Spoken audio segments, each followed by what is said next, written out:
Tinggal jam terbang. Tinggal jam terbang. Fisik dan teknik itu sudah ada tahapan berkembangnya. Oke. Ya progresnya kita udah kita jalanin. Cuma Kalau tinggal jam terbang yang jam nggak ada, terbangnya nih. percuma juga ya. Waduh, sama aja kita latihan nggak perang-perang. Capek juga kasihan atlet. Oke. Ya, Sobat WK, sekarang saya sedang berada di Hall Gulat yang ada di PPLP Ragunan. Di samping saya ada Coach Dedi Rukmana. Beliau merupakan pelatih gulat di tim Platda DKI Jakarta ya, Coach. Betul. Apa kabar, Coach? Sehat. Alhamdulillah, gimana Mas? Sehat, alhamdulillah. Coach, ini bisa disampaikan perkembangan dari tim gulat DKI Jakarta kan baru saja mempersembahkan medali emas lewat Andika Sulaiman di nomor Greco-Roman 77 kg. Ya, betul. Nah, bisa diceritakan, Coach, kegembiraan apa nih yang ada di dalam tim Platda? Wah, kalau bicara kegembiraan luar biasa ya. Karena ini hitungannya sangat dinanti, Mas. Kita hampir ada 10 tahunan lah lebih ya untuk DKI. Atlet DKI? Atlet DKI yang dapat emas di SEA Games. Di SEA Games. Oke. Ya. Walaupun istilahnya masih ada senior-seniornya Andika ya, perak itu pun gitu loh ya. Dan baru Andika lagi nih muncul. Jadi kita benar-benar wah, gembira sekali ya. Karena memang Andika itu prosesnya luar biasa gitu lah. Dari dia. Kebetulan Andika dari kecil saya yang pegang gitu loh. Oke. Kebetulan di klub Jakarta Utara bersama Coach Amir. Dia dari mulai 3 SD gitu kan, ya saya antar gitu kan, kita latihan bareng segala macam, akhirnya dia bisa menjuarai invitasi anak-anak masuk ke PPOP. Nah dari PPOP ini dia langsung ke Platda. Nah alhamdulillah di PPOP ini dia memang udah juaranya. Jadi sejak dia masuk PPOP nih, pertama kali ikut Popnas, udah dia terus yang juara nih. Nah ketika Platda, ini yang lebih seru gini. Ketika dia juara di PPOP, di junior, dia pikir dia akan juara di senior. Ternyata seorang Andika pun pernah kalah. Pernah kalah di senior gitu ya. Akhirnya di PON 2016 dia kalah. Nah, dari kekalahan itu yang sangat saya luar biasa sekali dengan semangat juangnya, dia ingin juara satu segala macam, dia pengen jadi timnas segala macam. Akhirnya dia dapatkan di Asian Games apa namanya seleksi timnas di Asian Games. Akhirnya 2018. Akhirnya dia bisa mewakili Indonesia, kita tuan rumah dan saya sangat bangga sih. Dari situ dia mulai naik ya, bertahap sih memang. Jadi Andika memang lahir dari gulat ya? Gulat. Dari kecil ya? Dari kelas 3 SD. Itu ya 9 tahun 10 tahunan lah. Nah, yang dihadapi selama membesarkan Andika ini apa aja nih? Kendala yang muncul? Kendala yang muncul, kita proses Andika itu sangat luar biasa ya Mas. Karena satu hall gulat ini yang benar-benar standar pertandingan hanya ada di Ragunan. Jadi bayangin ketika rumah kita di Priuk, kita latihan ke Ragunan. Seminggu 3 kali gitu loh ya. Ya luar biasa karena memang ada di tempat kita, cuma memang puzzle matras. Jadi memang vibe untuk pertandingannya itu nggak dapat. Jadi kita harus kesini, gitu loh. Jadi seminggu 2 kali, seminggu 3 kali ya kita kesini ke Ragunan. Ya itu sih yang kendalanya infrastruktur itu ya. Infrastruktur. Memang apa sih yang dibutuhkan tim gulat nih untuk berkembang di Jakarta lah, nggak usah di seluruh Indonesia? Ya minimal saya pengen tuh ada hall yang benar-benar khusus gulat gitu loh. Karena kan hall gulat ini juga sebenarnya juga bisa multifungsi ya, kayak sebagai gimnastik juga boleh gitu kan, terus ya mungkin cabang-cabang olahraga bela diri yang memakai matras is okay gitu kan, tapi basicnya matrasnya gulat gitu. Ya, dan harus tidak bongkar pasang ya? Itu tidak bongkar pasang. Jadi orang-orang yang ingin latihan ya sudah hanya sekedar latihan gitu loh, jangan mikirin lagi masang matras lagi, bongkar lagi, wah itu capek banget. Luar biasa. Itu seperti di mana, Coach? Cerita kayak itu di mana? Itu kebetulan saya mengajar di SMA 22 Tan Kayu. Nah, saya ada ekskul di sana. Nah, akhirnya ketika siswi saya ya melihat gulat, Pak, ayo kita latihan. Ayo. Setelah latihan, mana matrasnya, Pak? Ayo ini pasang dulu. Oh, pasang dulu ya. Oh, bongkar dulu ya. Akhirnya ya waktu habis gitu. Tenaga udah habis masang matras ya. Iya. Jadinya ya sudah, ya kendalanya seperti itu. Jadi saya harapkan banget sih nih dengan timbulnya Andika, akhirnya Pemprov DKI melihat gulat gitu loh, dan minimal kita ada satu gedung lah selain ini gitu loh, karena kan berbicara wilayah kan 5 wilayah kota Jakarta ini kan kalau ketika ke Ragunan terus Iya. lumayan aksesnya gitu jauh segala macam. Belum tentu setiap atlet punya punya orang yang Nah, nganter, itu.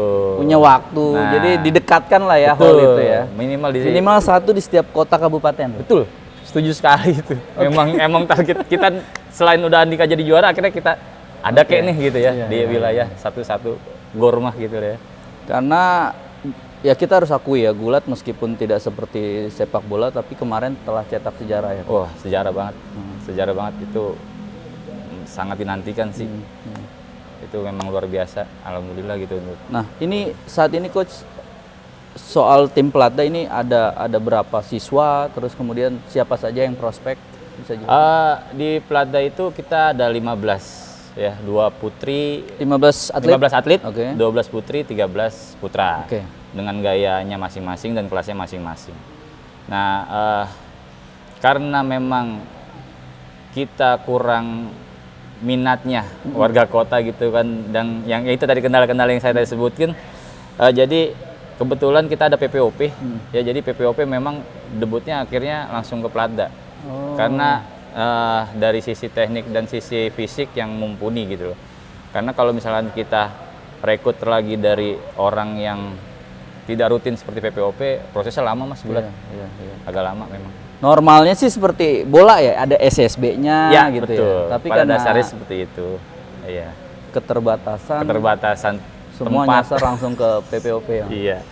Akhirnya ya sudah langsung ke PPOP. Iya, iya. Nah, ini ada upaya aja ke Pemprov, ke dinas, itu udah ada diskusi. Kemarin kan saya lihat Pak PJ Heru Iya. datang ke PPOP ini, lihat tim Gulat nih apakah Ya, ya saya berharap banget ya sama Pak Heru ya, Pak Heru PJ Gubernur kita. Jadi ternyata ada Gulat loh, gitu loh, yang bisa membanggakan DKI, dan tolong diperhatikan minimal tempat latihannya dan apresiasi yang sangat tinggi nih dengan seorang Andika gitu loh, yang akhirnya bisa membanggakan nama Indonesia dan khususnya DKI gitu. Iya. Mungkin itu sih Pak. ke depan target tim Platda ini apa? Ke depan target Platda ini karena kita akan menuju prakualifikasi PON ya, kita targetnya sebanyak-banyaknya untuk meloloskan kita tampil di PON Aceh sama Medan. Dari 15 atlet kita ya udah pasti Andika target kita, dan ada adik-adiknya yang memang progresnya semakin kuat ya, dan saya nggak mau sesumbar, nggak mau bilang target, tapi pasti ada surprise dari Gulat untuk PON nanti di DKI. Untuk kontingen DKI Untuk Jakarta? konten DKI Jakarta di PON 2024. Wah, ini harus jadi perhatian serius buat Pemprov DKI Jakarta. Nah, plus dan minusnya Andika pasti ada. Oke lah dia dapat emas, tapi kan masih jenjangnya kalau bisa sampai Olimpiade. Pasti. Ini apa yang perlu diperhatikan? Sangat minimnya pertandingan. Andika itu haus dengan pertandingan. Oke. Jadi saya pengen banget itu ketika dia ini akan prospeknya ke Asian Games nih Mas nanti. Ya. Nomor Pasti. sama 77. Sama Atau 77. Sama ya. Iya, istilahnya Rekor aman. dia ngambil udah dapat tiket nih. Oke. Nah, pengen banget saya ngirim dia tuh kayak ke Eropa ya kan, untuk lawan tandingnya segala macam, karena memang kita sangat minim ya, setahun sekali pun itu pun juga ya kalau misalnya fix bisa jadi, kalau enggak ya udah kita nggak ada kompetisi. Oke. Gitu aja. Kalau di Asian Games kan kita bicaranya ya seluruh Asia ya. Ya. Yang dominan tuh Wah, Iran, Asia Timur. Asia Timur lah ya.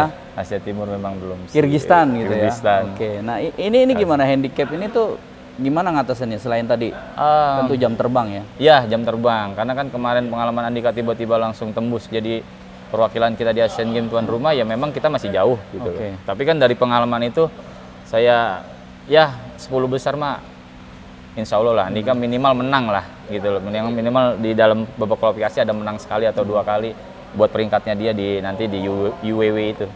Berarti secara fisik, secara teknik bukan soal. Tinggal jam terbang. Tinggal jam terbang. Fisik dan teknik itu sudah ada tahapan berkembangnya. Oke. Ya progresnya kita udah kita jalanin. Cuma Kalau tinggal jam terbang ngupdate yang jam nggak ada, terbangnya nih. Percuma juga ya? Waduh, sama aja kita latihan nggak perang-perang. Capek juga kasihan atlet. Oke.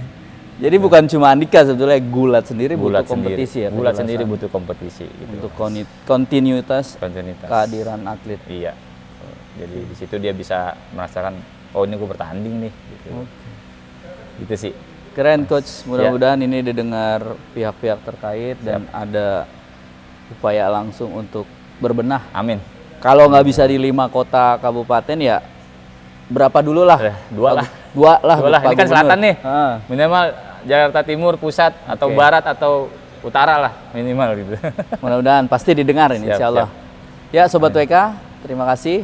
Sampai bertemu pada diskusi berikutnya. Salam olahraga. Salam olahraga jaya. Jangan lupa subscribe ya.